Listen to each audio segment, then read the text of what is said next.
Welcome, everybody, to the Magenta Mix Podcast. I am your host and chief pot stirrer, Gary Magenta, and I am joined by my longtime colleague and good friend, Phil Cordell. Phil, welcome to the Magenta Mix Podcast. Hello, Gary. Glad to be here. Thank you. Everybody, I just want you to know that Phil Cordell is the global head of lifestyle brands and new brand development for Hilton Hotels. And if I'm not mistaken, Phil, this is your 40th anniversary organization. Crazy, yes. 40 years, 2 or 3 weeks ago. Unbelievable. Good stuff. Very good stuff. And before we mix it up and dig in, 40 years, what keeps somebody as talented as you, who could go anywhere in their career, at Hilton for 40 years? Wow. First of all, that's very kind of you to say, Gary. Thank you for the compliment. That's very, very kind. I think you've heard me talk about this before, I think, Gary. I was in probably like junior high school, maybe. And we took a career aptitude test, right? So there's all kinds of assessments that we can take today to help us understand how we think, how we lead, all those things. But this was a very tactical test that said, based on some very objective questions, these are kind of careers you consider. And mine came back at junior high and said I should be a funeral director, a minister, or a hotel manager. And this is true. This is true story, right? And if you think about those, sound very different, but if they're core, they're very much all about kind of interacting with people, right? So if you're a minister, you've got a congregation. If you're a mortician, you're working with the family and loved ones. If you're a hotel guy, you've got, hotel guests. So there's always been something embedded in me. My first job with Hilton, even before the 40 years started, was as a bellman in a hotel, right? So hospitality has always kind of been embedded in how I think about what I wanted to do. And Hilton has been an amazing company to let me continue to kind of almost be an intrapreneur, kind of be an entrepreneur, but within a big company to do some really cool things. So it's one career that's had many exciting chapters. Well, it's very interesting you said that. You and I have heard that from you before, but you and I have never had this conversation. You and I are almost the exact same age, and I think I must have taken either the same or a very similar test, because it said hospitality in my profile. I should be in hospitality at a very young age. And you may remember I was in the hospitality business, the restaurant business specifically, for a decade in the beginning of my career. And I knew that I wanted some more time in my life other than being 7 days a week in a restaurant. And the first thing I had thought of for a career change was actually funeral director, and looked in pretty deeply. There's some schools to get certified in the South that I had looked at. But obviously, because we're here today to talk about purpose, strategy, and culture, what we're focused on at the Magenta Mix, I chose a different direction. So we'll have to talk about this whole funeral director. I hung out in a funeral home for a while. That's a whole different conversation. But yeah. You're going to be invited back to talk about that. But maybe you and I have a future business together. There you go. In the meantime, just to remind you and everybody at the Magenta Mix, Phil, these days we are very focused on working with leaders and organizations on building their purpose, really defining their roadmap or strategy, and identifying and creating that culture that will help them bring their strategy to life and fulfill their purpose. And over the years that you and I have worked together, especially during your time leading the Hampton brand, I really saw you and your team as the example of those who live purpose, build a really compelling strategy, and bring it to life through culture. So what I was hoping that you would do today is help some of our audience members really understand, whether it's at Hampton or the other brands that you have identified, built, help to launch at Hilton, really help everybody understand what that looks like. I thought that Hampton might be a good place to start and a good example for everybody. Yep. Near and dear to my heart here, right? And let's go to the Wayback Machine, Gary, for just a second. We talked. I mentioned assessments that we all take sometimes to help us think what our leadership skills are, traits, all that kind of stuff. You and I think have taken the same one together a couple of times, where it kind of helps identify key leadership strengths and traits. And mine, every time I take it, comes back to say Phil is a pioneer influencer, right? Let's kind of go to this really cool place. We don't know exactly how we're going to get there, but it's going to be really cool. And come with me, and let's kind of figure out how we're going to get there together, and it's going to be worth it. And I think, I mean, at its core, that's really kind of what purpose and vision is. You know, one of the very first purpose journeys I took was actually with Hampton. Came back and kind of morphed that into a personal purpose statement. We'll talk about that maybe a little bit later on. Yeah. But in the time I've been with Hilton / Hampton, leading that brand for 35 plus years, it's always been about innovation. You know, opened the first hotel back in 1984 at a time when kind of this premium economy segment didn't even really exist, right? So we were able to do some product stuff at that time that was kind of unthought of in the segment at that time. I mean, I'm going to date myself, Gary, maybe not you, but a little bit. I mean, you know, like 19-inch color television and free ice in a swimming pool and free breakfast. At that point, Hampton's breakfast was coffee and donuts, right? But we launched some irons and ironing boards in the room. Oh my God, all this stuff. So we launched some product stuff that really helped create a market leading position for us, because we were entering a segment where there was a lot of old and beat up and not new, especially at this price point. So part of kind of creating a vision was saying, okay, what's the product stuff that we can do, and how do we bring that to life, right?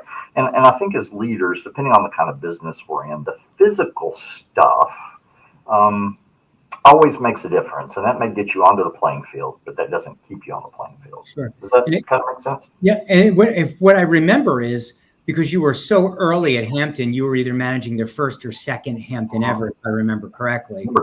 Number two. What I remember is, by the time we started working together in the early 2000s, that all the things that you had innovated at Hampton in your years from manager to leading the brand, well, they started to be copied by those fast followers.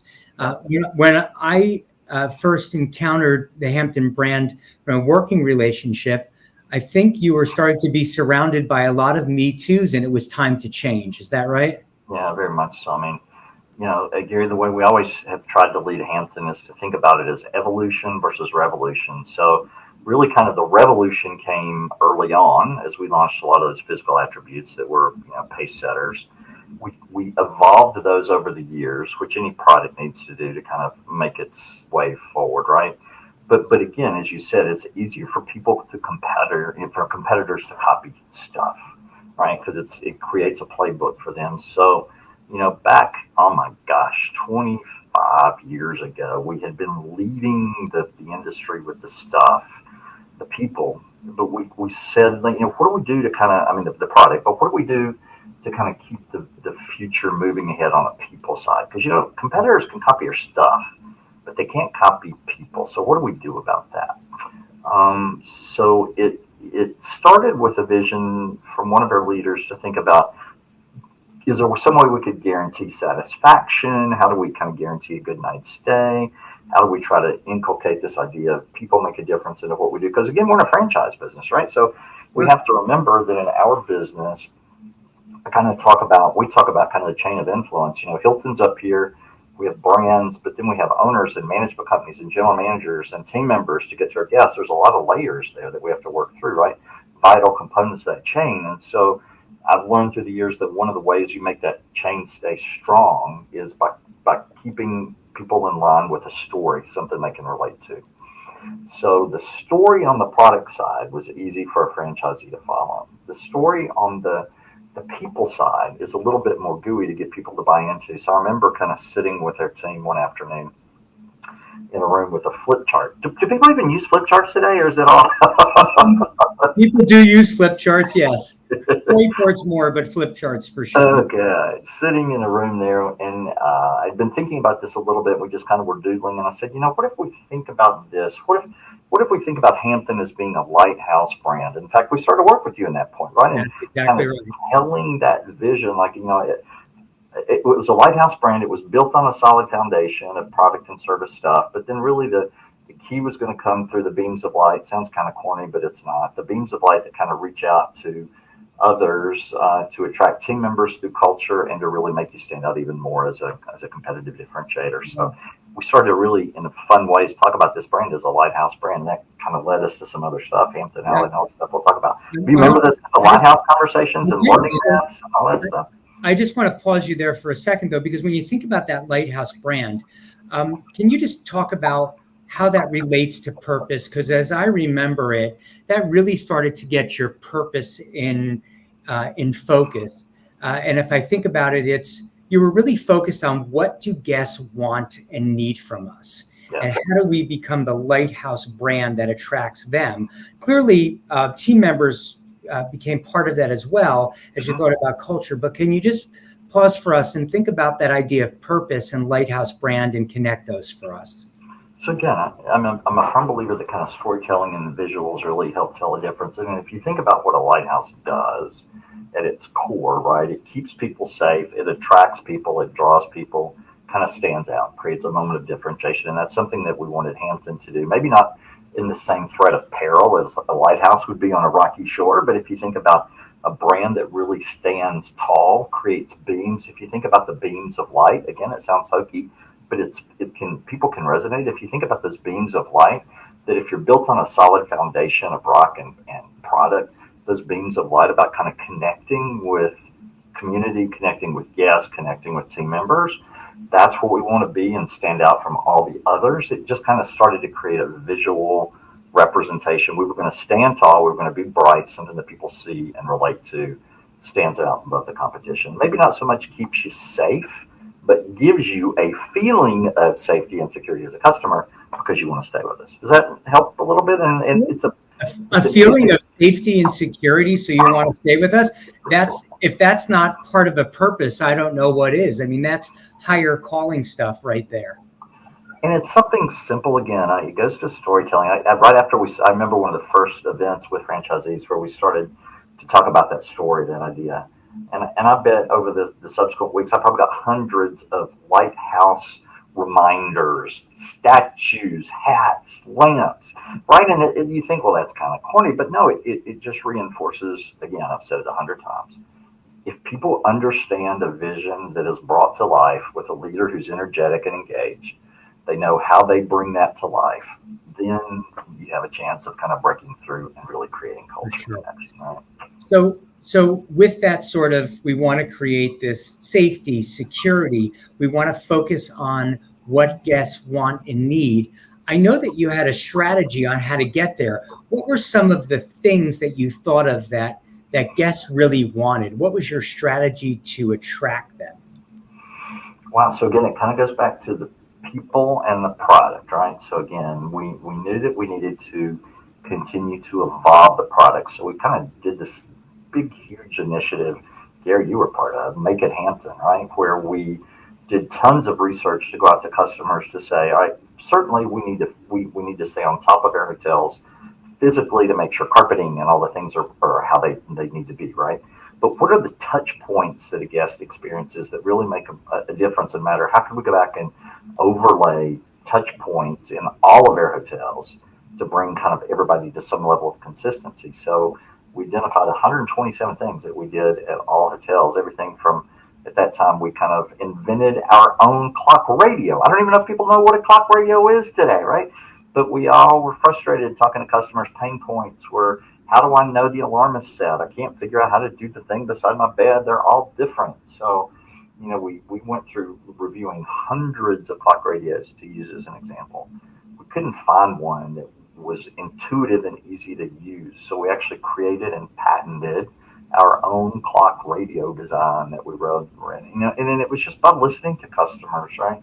Purpose is how do you put things together to kind of make a difference. So that's just one of 127 things that we changed product-wise throughout the brand over an 18-month period. Is that crazy? How do you implement 127 changes at every hotel in a year and a half? Well, let's just think about that for a minute, because from a strategic standpoint, it's really smart. I want to break those down for everyone into two major buckets. What I'm hearing you say is that we really re-looked at the product. So if I remember, there were things like the alarm clock, the rounded shower curtain, because you heard guests, especially women, say they don't like when the shower curtain touches them. It sort of grosses them out. And a washable duvet cover, things like that were product based on a strategy of listening to the customer. And the other big part of that, the other half of it, but it's likely more than half, is let's get the people connection. Yep, 200%. Let's get every touch point that you have with human beings besides the product to be something special, which, if I remember correctly, culminates for you in creating this money back guarantee, or this satisfaction guarantee, I should call it. Yeah, I mean, Gary, no, keep going. I'm sorry, say again. Oh, if you're not happy, we're going to do something about it. It didn't have to be 100% money back guarantee, but we were going to take action on it. Is that right?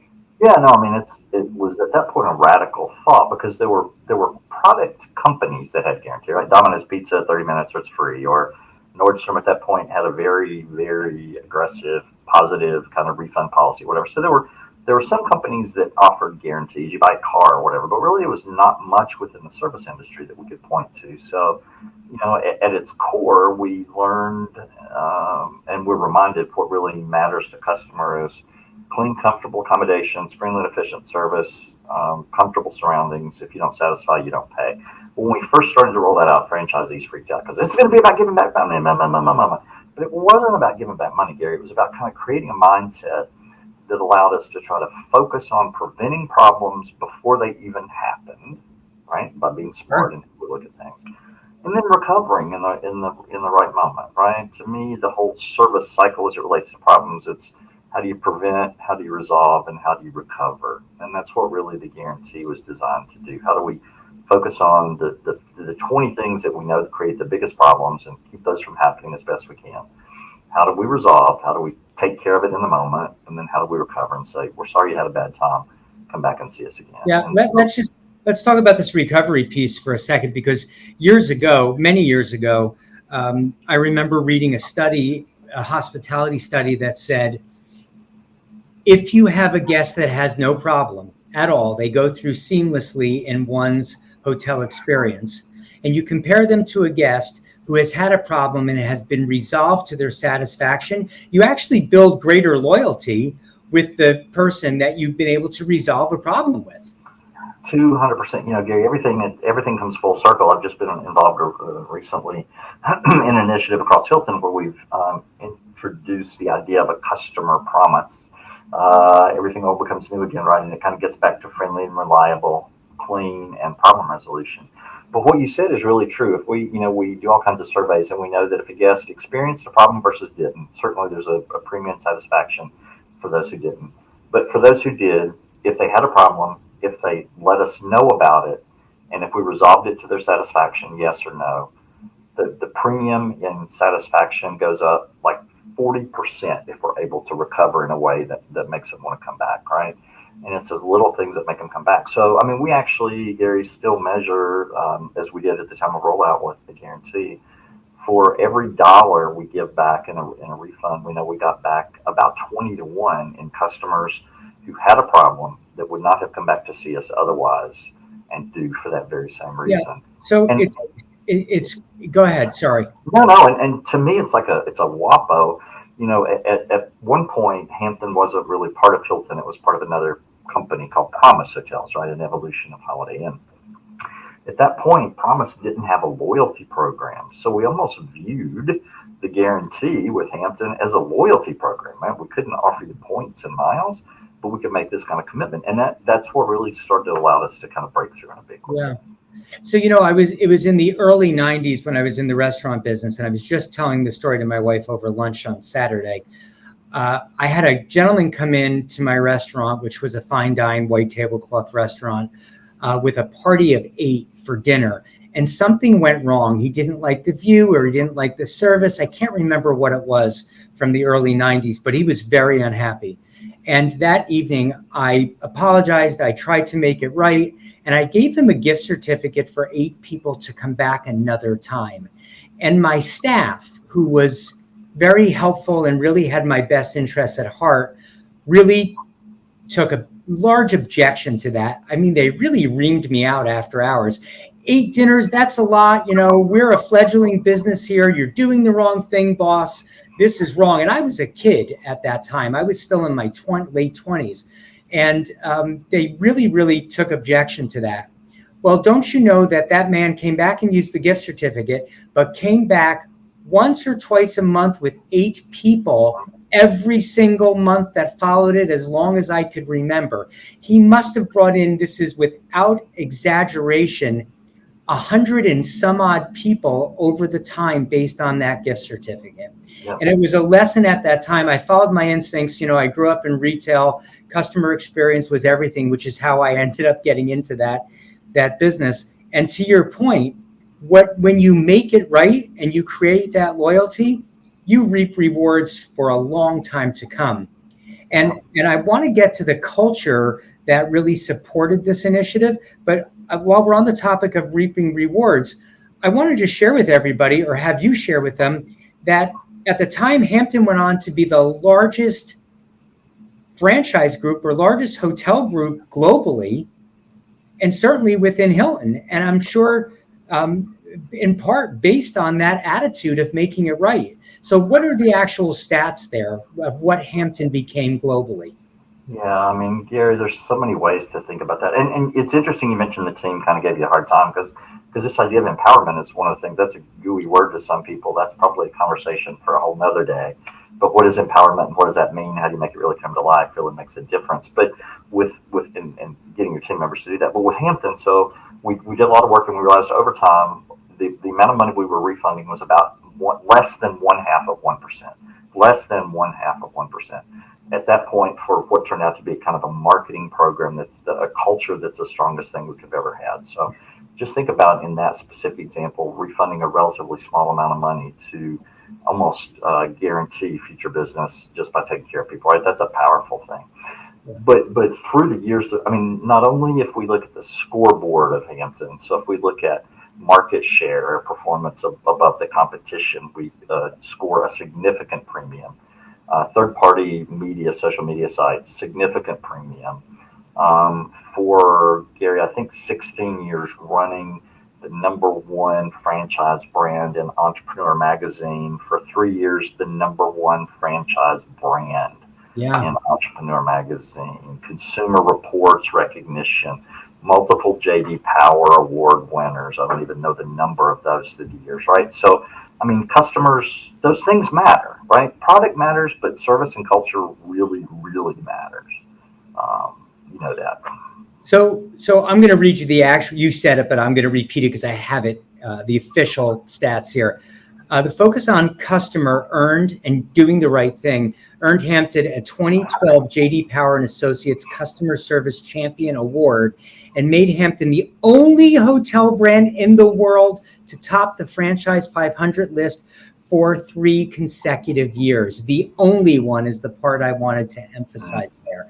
So we've got some simple things here, but maybe really not simple to execute in. You became a lighthouse brand, a place that really wanted to attract customers and team members. Yep. Based on doing the right thing by both of those groups.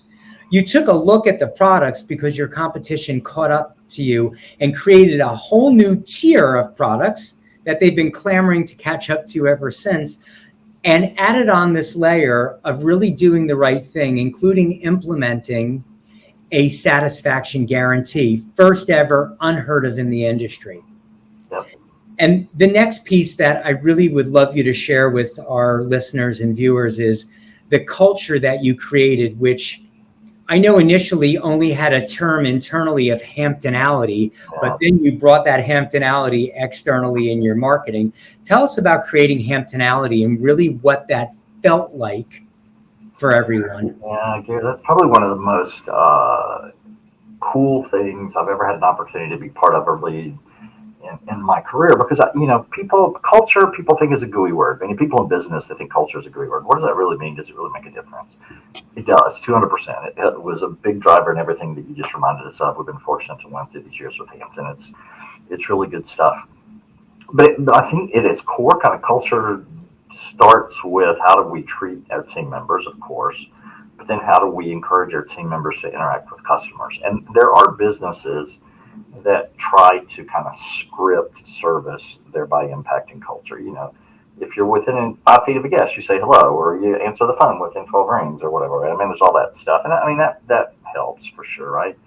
But one of the things that I've learned with the counsel of some very smart people along the way is that if you can give people a framework for how they understand what culture is really about and how to bring that to life, they will bring that to life in ways that kind of just blow you out of the water and exceed your expectations. So we knew we wanted to talk about service that would lead to culture, but not overly prescribe it, Gary. So we kind of landed on this idea of with Hampton, we're going to focus on fact, friendly, authentic, caring, and thoughtful.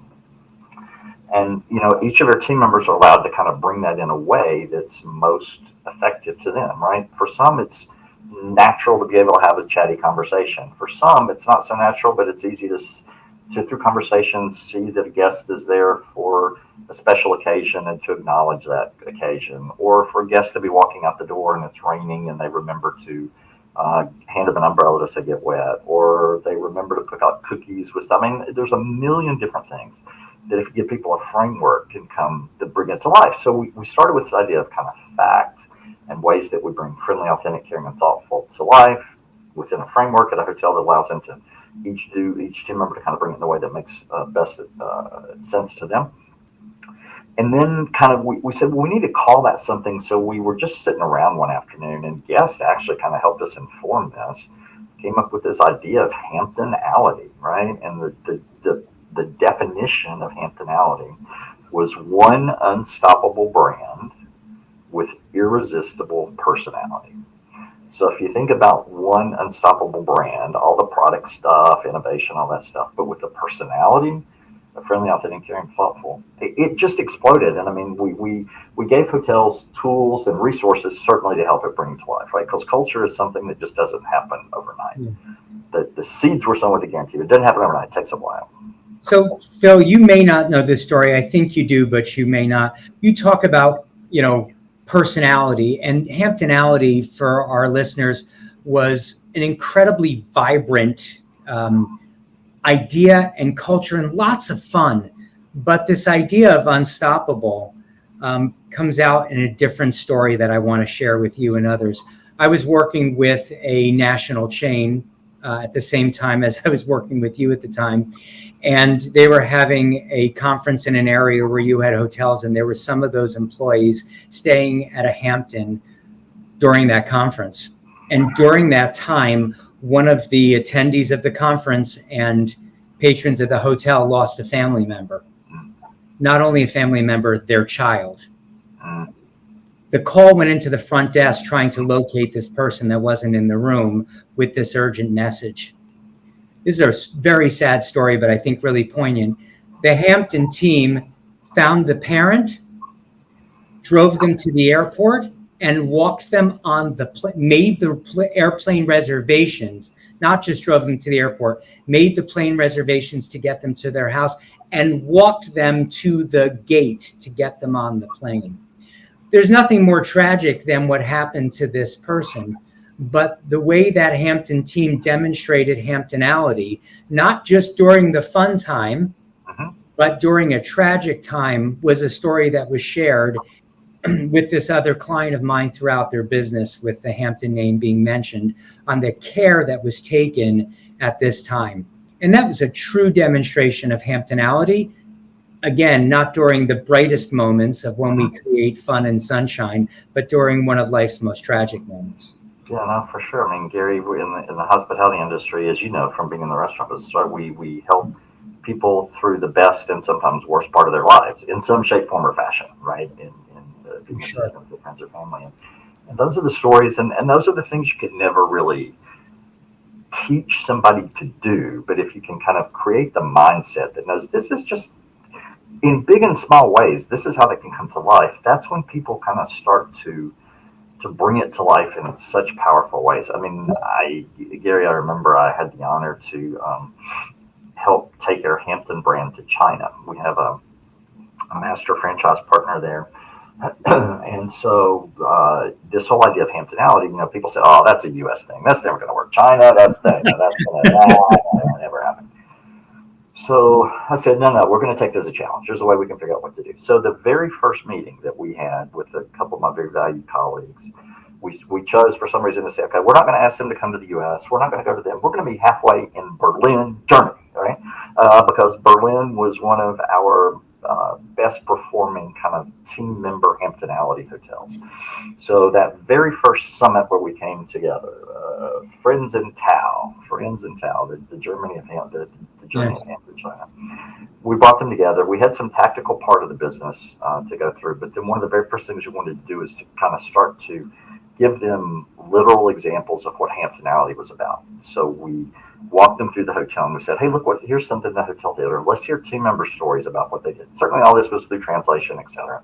But one of the very first things we wanted to do was help them understand what Hamptonality was all about so they could live it and embrace it in their own way. So that was, it took several sessions, but we did that and it was amazing. And I think it was probably, then I went to China along with key members of the team, like once a month for 3 or 4 years to get this whole thing up and started. But one of the most warming moments I think I've had professionally is as they were about ready to open maybe their third or fourth hotel in China.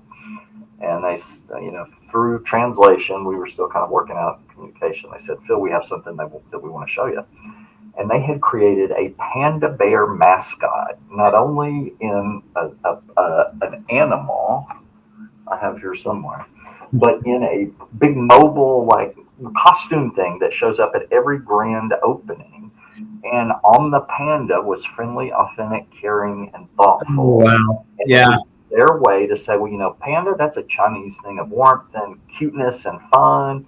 And so they, in their own way, took a core idea and brought it to life, right? So see, I think that's the power. Well, the panda is Hamptonality. The panda exactly. is Hamptonality.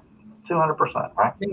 So things make a difference. Things make a difference, and treating people and giving them what it is that they want and need is, I don't think, ever out of style in any culture. So congratulations on that success to bring it to China. If I think about it, you created a real purpose in that Lighthouse brand, a real strategy in giving your customers and people what they wanted and needed, and created that culture with Hamptonality that enabled everybody to live by all of the guidelines, the framework, as you said, that you set up. How did your leadership need to evolve in order to accomplish all of that? Because you did it in a very short period of time. You went from sort of, if I can say this, sort of, mid rankings to top of the heap very quickly. How did you have to change your leadership to get all of those people, franchisees, team members, corporate employees at Hilton, all to move in that direction? What did you have to change? Wow. I don't know if I had to change as much as I had to challenge myself to kind of walk the talk as a leader, right? I mean, to bring the culture to life, certainly, one of the colleagues that you and I know very well kind of talks about it's a ecosystem to bring things together, right? How do you give people tools and resources and remind and reinforce and kind of get them to kind of come on board with you? But one of the things, I don't know if I had to change, but as a leader, I had to double down on the pioneer influencer thing we talked about earlier, was to be out and with our hotels and with our franchisees all the time, walking the talk and showing by example what this is all about. I got to stop you, Phil. I got to stop you. I'm working with an organization on what is a year-long culture transformation right now. And I'm working with the leadership team quite a bit. And I'm saying this exact thing to them all the time. Get out into the field, into all of your locations, and be very demonstrative about the culture you want them to adopt and adapt to. They need to see you doing it. So you said, I don't know so much. You're being modest as you usually are. You just said a big thing. Like, I went to China every month for 4 years. It's a big deal from Memphis or Florida or DC, wherever you're at that time, to go to China and lead it, or go anywhere in this big North America area of ours here and do that. So getting out and demonstrating it is a point I'd like everybody to take away. and really understand the extreme that you went to. I wouldn't be so modest about that. It's a big deal. Well, people make a difference, and right, part of it is an exercise in fun too. Gary, you've been with and around us for a lot of years. Sometimes it's given people, I would show up at a hotel early in the morning and be in the dryer and pop out of the dryer and say hello to the housekeepers, or we would have a general manager meeting and I would come flying in on some cable from the back of the stage, and all kinds of big and small things, notes, little things. I'm a huge believer. As are you, that little things make a difference. So when we found hotels that were doing the right thing, certainly we had big programs to try to help recognize those team members for doing the right thing, demonstrating Hamptonality. But one of the highlights I've always took pride in is, how do I drop a note? How do I pick up a phone and talk to a team member and say, hey, that's awesome. You did a great job, right? So again, it's being there, being visible, and walking the talk. Yeah. Let me highlight something you said, and I want to use the exact words that I know you've used in the past, which is little things make a big difference. And I think that was a huge part of the culture that you created at Hampton, those little moments that matter for the guest and the team members. And yes, I've been the recipient of many of your little notes. They make a big difference. And you don't know this, but in my home office, there's a little note from you that sits right next to me at my desk, that you included with a picture of me at one of your events. Awesome. Phil, before we let you go today, any words of advice for other leaders like you who are out there looking at setting a purpose, or that lighthouse with those beams of lights, creating a strategy that's based on their customers and their teams, and or creating a culture that would help accelerate and bring all that to life? Wow, Gary, it works. It drives success. It drives premiums. It drives pride. One of the lessons I learned along the way is these words you talked about: purpose, culture, strategy. Those are all, and certainly from a business perspective, you have to nail those things. But I remember at a Hampton conference probably 15 years ago, we had a speaker, a well-respected business speaker, talk to us a lot about purpose, and specifically in context of personal purpose. What is your personal purpose, right? We may say, it's easy to sometimes say, I want to be a good partner, I want to be a good father, I want to be, all those things, right? You can say those things. But really kind of, if you think a little bit more broadly than that, how would you articulate who you are, and what you're all about? So as a guy who's talked a lot about purpose statements and purpose as a brand and family brands, we always articulated those, but I'd never really taken the time to kind of put on a piece of paper. So it took me a while, a lot of iterations to get it together, but I landed on a personal purpose statement. I'd like to share it with you here, if it's okay. To be a force for good in the world by inspiring and connecting people in a way that multiplies their talents and creates something greater than the sum of the parts. So if you think about, at least in my case, the opportunities I've had personally and professionally to kind of do that, to meet and be around amazing people, you're one of those, and to kind of be able to connect people in ways to be able to do really cool stuff, whether that's franchisees focused on building Hamptons in China, to leading a team, to wherever it may be, right? The sum of the parts is bigger than the whole. That's kind of turned into my personal quest, my personal vision, how I think about my personal life too in creating that. So I would maybe ask us to challenge ourselves to say, okay, it's great to have and important to have purpose and vision and strategy as a person, but as a business leader, but then how do you bring that home to kind of create where it starts with you? Right? So we are again once aligned on this. We did no prep for that question at all, any of the questions actually, but I will tell you that I am aligned with you in that I have, in the last 20 years, had a personal purpose statement that I attach to my work purpose statement. They are separate, but I oftentimes try to connect them. Sometimes the work purpose statement doesn't get you out of bed in the morning, but the personal purpose statement does. Always does for me. And I would say that I share that advice for leaders, in that we all need a personal purpose statement. If you can connect it to the work statement, all the better. Would you agree with that? 200%. That, and then I remember my first day in first grade. Teacher's name was Miss Benarski. How do I remember this? And so she was trying to instill in us as you grow up, things you want to kind of always remember. So kind of even embedded further in that purpose is these very simple words: expect the best. And so that one sits on my desk every single day. I don't know if it's a very gooey, it may not be a very esoteric kind of long-term purpose, but it's an outlook. It's a virtue that I strive for, right? And I think that's what it all comes down to, too, right? World is full of crazy. We need goodness. Expecting the best is good, and expecting the best has been great for me to be able to spend some time with you this afternoon. Thank you for the opportunity. And I love the way you're closing us today. Expect the best of one another, especially. And there's never anything but the best from you, Mr. Phil Cordell. You are a great friend and a great business partner, and I can't thank you enough for spending this time with us today. I'm sure you're going to help a lot of people with your thoughts and your stories. Thanks for being with us. Thank you, Gary. See you soon. Take care, Phil. Everybody, this has been the Magenta Mix Podcast with Gary Magenta and with our guest, Phil Cordell, talking about purpose, strategy, and of course, culture. We look forward to having you on the next episode. Thank you so much, everybody. Be well.